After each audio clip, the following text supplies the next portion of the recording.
29వ తేదీ శుక్రవారం రోజున సూర్య షష్ఠి సందర్భంగా ప్రత్యేక పూజలు ఉంటాయి.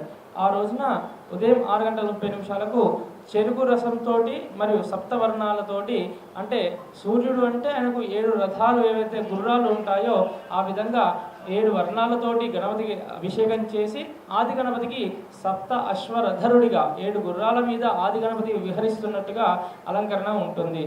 అనంతరం 10 గంటలకు శ్వేతార్క గణపతి మూలమంత్ర సహిత అరుణ హోమం చేయడం జరుగుతుంది.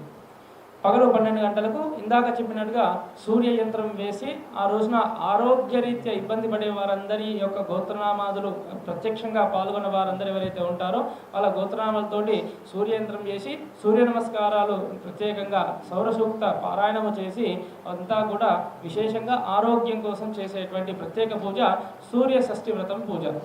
సాయంత్రం 6 గంటలకు సహస్ర పేలాల లడ్డులతోటి స్వామివారికి ప్రత్యేకంగా సహస్ర నామార్చన ఉంటుంది. సాయంత్రం 7 గంటలకు శ్రీమాన్ రాచగట్ల లక్ష్మణ్ సుధాకర్ గారిచే సనాతన ధర్మం కుటుంబ విలువలు అనే అంశం మీద ఉపన్యాసం ఉంటుంది.